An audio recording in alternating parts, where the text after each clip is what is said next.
Alright guys, look. It's been a long time since I made one of these videos and it's time to get serious. This book is very serious. Girl who cried monster. This chapter goes out to my friend Z. You the shit. That's my cat. It's time to read this book seriously for all the children. Chapter 3. Well, actually, it wasn't a monster that landed with a soft crackly thud on Aaron's chest. It was a ratty old bird's nest that some blue jays had built 2 springs ago. But Aaron wasn't expecting it, so it gave him a really good scare. Gotcha! I proclaimed after climbing down from the tree.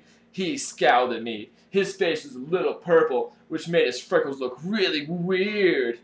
You and your monsters, he muttered. That's exactly what my mom said about 10 minutes later. Aaron had gone home and I had gone to the kitchen and pulled a box of juice from the fridge. Sure enough, Mom appeared in the doorway, her eyes hard and steely, her expression grim. I could see right away that she was ready to give her "Don't Scare Randy" lecture. Where are you going? I leaned back against the counter and pretended to listen. The basic idea of the lecture was that my stories were doing permanent harm to my delicate little brother. That I should be encouraging to Randy and be brave instead of making him terrified that monsters lurked in every corner. But Mom, I saw a real monster under the hedge this morning, I said. I don't really know why I said that. I guess I just wanted to interrupt her lecture. Mom got really exasperated. She threw up her hands and sighed. And she had straight, shiny black hair like Randy and me. And she had green eyes. Cat eyes! And a small feline nose. Because her mom's a cat now. Whenever Mom stared at me with one of her lectures, or ever started with me one of her lectures, I always picture her as a cat about to pounce. Don't get me wrong, she's very pretty, and she's a good mom too. I'm going to discuss this with your dad tonight, she said. Your dad thinks this monster obsession is just a phase you're going through. But it's not, I'm not so sure. Can't read today. Shit's hard. Life is just a phase I'm going through, I said softly. I thought it was pretty clever, but she just glared at me. Then she reminded me that if I didn't hurry, I'd be late for my Reading Rangers meeting. Wouldn't want to miss Reading Rangers meeting. I glanced at the clock. She was right. My appointment was at 4 o'clock. Reading Rangers was a summer reading program at the town library that my mom and dad made me enroll in. They said they didn't want me to waste the whole summer, and if I joined this little thing at the library at least, I'd be reading some good books. The way Reading Rangers works is, I have to go see Mr. Mortman, the librarian, once a week. Finally, we get to meet the librarian. I assume it's this guy. And I have to give a short report and answer some questions about the book I read that week. I get a gold star for every book I report on. Sounds tight. If I get 6 gold stars, I get a prize. I think the prize is a book. Big deal, right? But it's just a way to make you read. I thought I'd read some of the scary mystery novels that all my friends are reading, but no way. Mr. Mortman insists on everyone reading classics. He means old books. Right, kitty? Old books? I'm going to skate over, I told my mom and hurried in my room to get my rollerblades. You better fly over, Mom called up to me. Hey, she added a few seconds later. It looks like rain! She was always giving me weather reports. I passed by Randy's room. He was in there in the dark. No lights, the shades pulled, playing Super Nintendo, as usual. By the time I got my rollerblades laced and tied, I had only 5 minutes to get to the libraries. Luckily, it was only 6 or 7 blocks away. I was in big trouble anyways. I had managed to read only 4 chapters in Huckleberry Finn, my book for the week. That meant I was going to have to fake it with Mr. Mortman. I picked the book up from the shelf. It was a new paperback. I wrinkled up some of the pages near the back to make it look as though I hadn't read that far.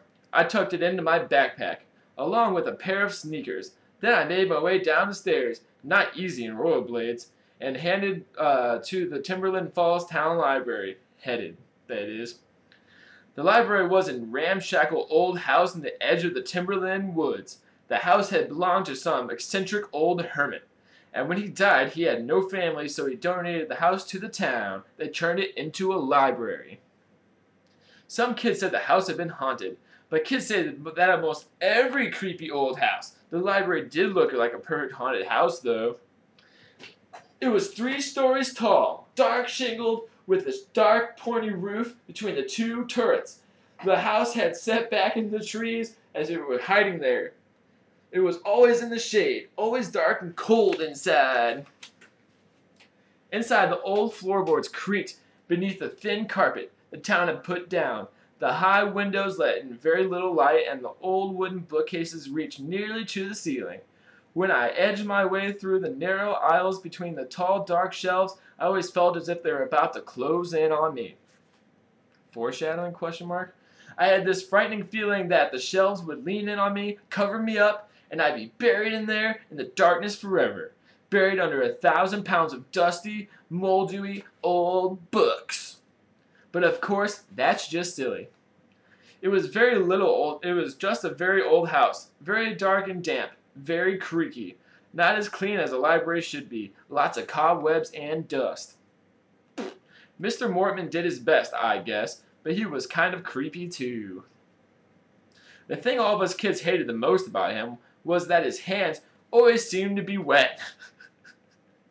He would smile at you with those beady little black eyes and his light up on his plump bald head.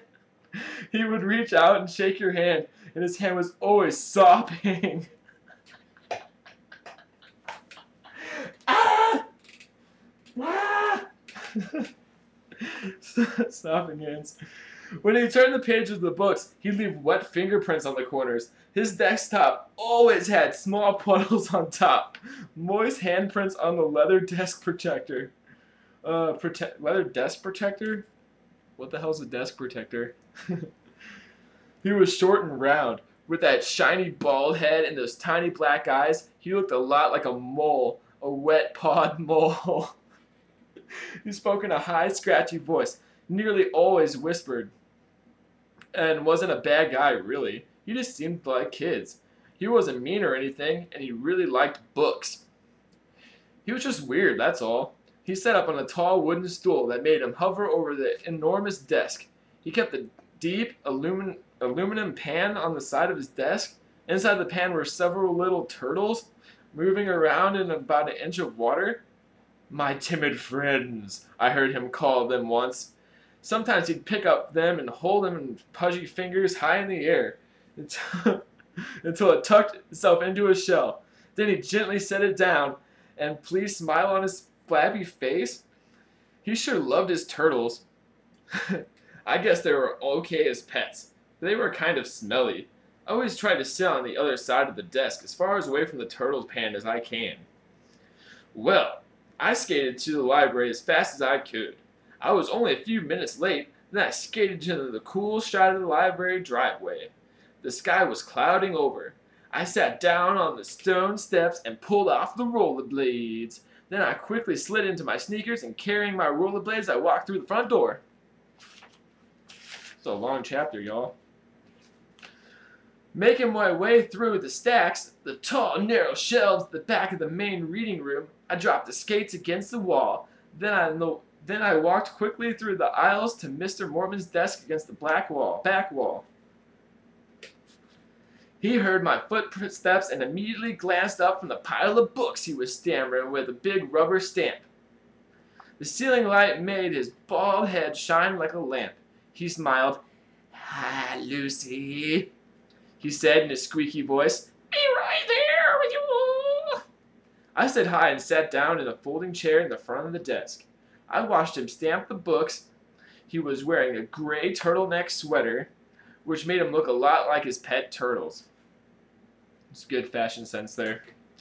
Finally, after glancing at the big, loudly ticking clock on the wall, he turned to me. "And what did you read for your reading rangers this week, Lucy?" He leaned over his desk towards me. I could see wet fingerprints on the dark desktop. Huckleberry Finn? I pulled the book from my backpack and dropped it in my lap. Yes, yes, a wonderful book, Mr. Mortman said, glanced up at the paperback in my lap. Don't you agree? Yes, I said quickly. I really enjoyed it. I couldn't put it down. That was sort of true. I never picked it up. So how could I put it down? What did you like most about Huckleberry Finn? Mr. Mortman said, smiling at me expectantly. The descriptions, I told him.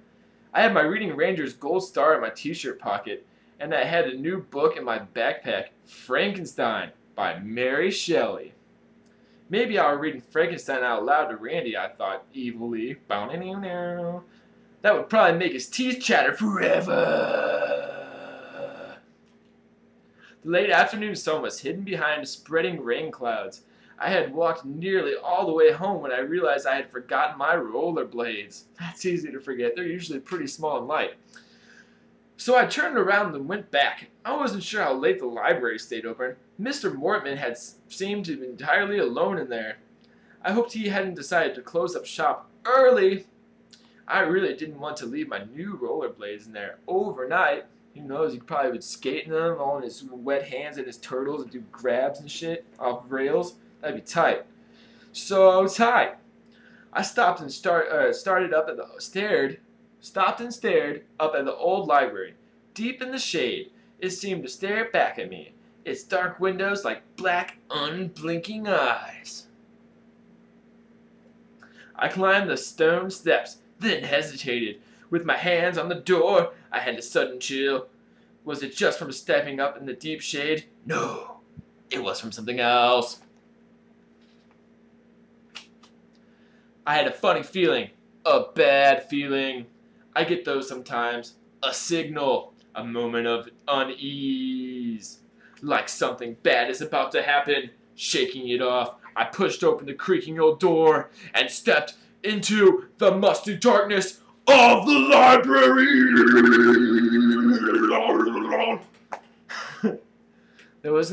I can't believe there wasn't a monster at the end of this chapter. That's it. That's it. That was bad and lame. I'll try not to make you wait 3 months for the chilling conclusion of that crap. Right, Snake? Right, Snake? Right, Snake? Alright, y'all. Tune in next time with chapter 4 of this stupid book that I'm reading. Pokemon.